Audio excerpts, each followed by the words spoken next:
Magandang araw sa inyong lahat. Narito na ang bago at pinakabagong ulat sa lagay ng panahon ngayong Sabado, August 2, 2025. Base sa pinakahuling impormasyon mula sa PAGASA, ang binabantayang low-pressure area na nasa labas ng Philippine Area of Responsibility ay opisyal ng naging isang tropical depression at kahit na nasa labas pa rin ito ng ating teritoryo, patuloy pa rin nitong hinihila ang southwest monsoon na siyang nagdadala ng ulan sa iba't ibang bahagi ng bansa. Kaya naman mahalaga na manatili tayong handa at alerto. At para lagi kang updated sa lagay ng panahon, huwag kalimutang mag-subscribe dito sa channel. Ayon sa ulat, ang nasabing tropical depression ay huling nakita sa layong 1,635 kilometers sa silangan-hilagang silangan ng extreme northern Luzon at taglay nito ang maximum sustained winds na umabot sa 55 kilometers per hour malapit sa gitna at may bugso ng hangin na umaabot sa 70 kilometers per hour. Habang ito ay kumikilos pahilagang silangan sa bilis na 25 kilometers per hour. Kaya kahit na ang direksyon ng galaw nito ay palayo sa atin, ang mga epekto ng hanging dala ng sistema ay ramdam pa rin natin sa anyo ng pag-ulan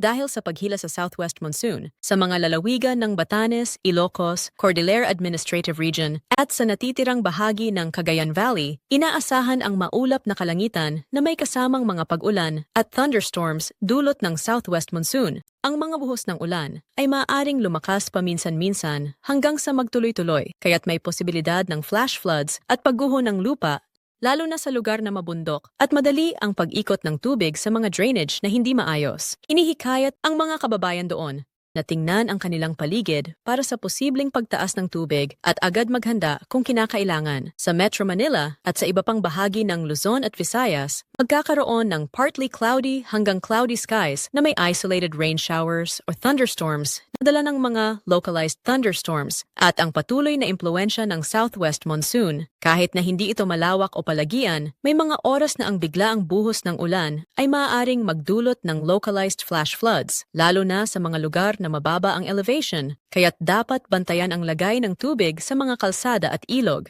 Sa Mindanao, ang kalangitan ay inaasahang partly cloudy hanggang cloudy na may kasamang isolated rain showers at thunderstorms na sanhi ng localized thunderstorms. Kahit na hindi direkta ang epekto ng southwest monsoon doon, hindi pa rin nawawala ang panganib ng flash floods at mudslides sa mga lugar na madalas tamaan ng matitinding buhos ng ulan, lalo na kung mabilis at malakas ang bumuhos sa maikling panahon. Kaya mahalagang mag-ingat at huwag ipagsawalang bahala ang mga babala sa mga particular na komunidad. Para sa kondisyong ng hangin at dagat sa extreme northern Luzon at sa western section ng northern Luzon, inaasahan ang moderate hanggang strong na hangin mula sa southwest. Kaya ang coastal waters sa mga lugar na ito ay magiging moderate hanggang rough na may taas ng alon mula 1.5 hanggang 2.8 meters sa western section at mula 2.5 hanggang 3.7 meters sa extreme northern bahagi na nangangahulugang hindi ligtas para sa malalayang paglalayag, lalo na para sa maliliit na bangka at mga mangingisdang nasa bukas na karagatan. Sa iba pang bahagi ng bansa, ang hangin ay light hanggang moderate mula sa southeast hanggang southwest at ang karagatan ay magiging slight hanggang moderate na may taas ng alon mula 0.6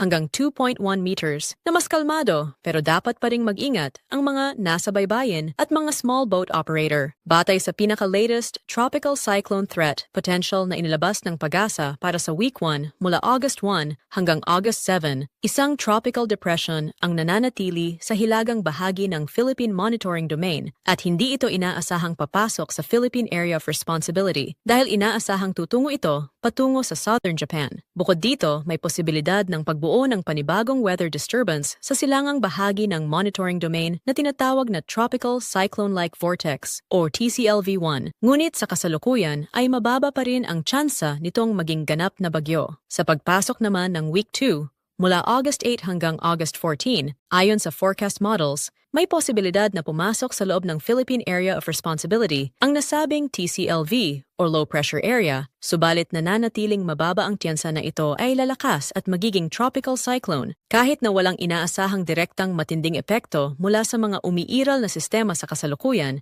hindi ibig sabihin nito na dapat tayo ay maging kampante dahil ang southwest monsoon ay patuloy pa ring magdadala ng mga pag-ulan sa ilang bahagi ng bansa at ang mga localized thunderstorms thunderstorms ay maaaring magdulot ng biglaang panganib, lalo na sa mga lugar na dati nang naapektuhan ng baha o landslide. Patuloy kayong manood at manatiling nakafocus dito sa ating channel para sa pinakabagong balita sa panahon. Maraming salamat sa inyong walang sawang pagtutok, mag-ingat at manatiling ligtas ngayong tag-ulan.